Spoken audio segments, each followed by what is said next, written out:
Inilah karomah wali Allah, tanah jadi dinar emas. Dikutip dalam buku Tazkiratul Aulia, karya Fariduddin Attar.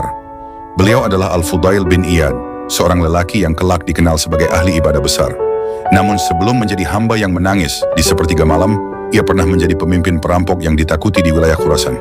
Aneh memang, di tengah gelapnya dosa, ia tetap menjaga salat 5 waktu. Ia tetap berpuasa. Bahkan ia melarang anak buahnya menyingkap kehormatan para wanita yang mereka rampok. Hatinya belum mati, hanya tersesat. Hingga suatu hari, cahaya tobat benar-benar menyentuh dadanya. Ia gemetar, ia menangis. Ia tak sanggup memikul beban dosa yang bertahun-tahun menghimpit jiwanya. Maka ia melakukan sesuatu yang luar biasa. Ia datangi satu persatu orang yang pernah ia zalimi. Ia kembalikan harta yang masih ada. Ia tundukkan kepalanya, memohon maaf. Ketika hartanya habis, ia tetap datang. Bukan membawa emas, tapi membawa air mata. Namun seorang Yahudi menolak memaafkannya. Sambil menunjuk ke sebuah bukit pasir, ia berkata, "Jika ingin urusan kita selesai, ratakan bukit itu." Bukit itu mustahil diratakan seorang diri. Tapi Fudail tidak membantah.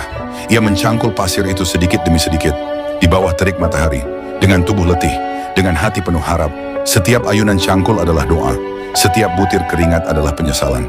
Hari demi hari berlalu, hingga suatu pagi, ketika tubuhnya hampir tak sanggup berdiri, angin kencang berhembus, menderu, mengangkat pasir, dan dalam sekejap, bukit itu rata. Si Yahudi tertegun, namun ia berkata lagi, "Aku bersumpah tak akan memaafkanmu sebelum engkau memberiku dirham.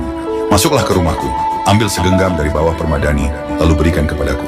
Di bawah permadani itu sebenarnya hanya gumpalan tanah, sebuah ujian terakhir. Fudail meraba, menggenggam, dan ketika tangannya keluar, bukan tanah yang ia bawa, melainkan segenggam dinar emas berkilau. Ia serahkan semuanya tanpa ragu. Melihat itu, lelaki Yahudi itu gemetar. Air matanya jatuh. "Islamkanlah aku," katanya lirih. "Dalam Taurat aku membaca, jika seseorang benar-benar bertobat lalu menyentuh tanah, tanah itu akan menjadi emas. Aku menaruh tanah itu untuk menguji tobatmu. Kini aku tahu, engkau sungguh telah kembali kepada Tuhanmu, dan agamamu adalah agama yang paling benar."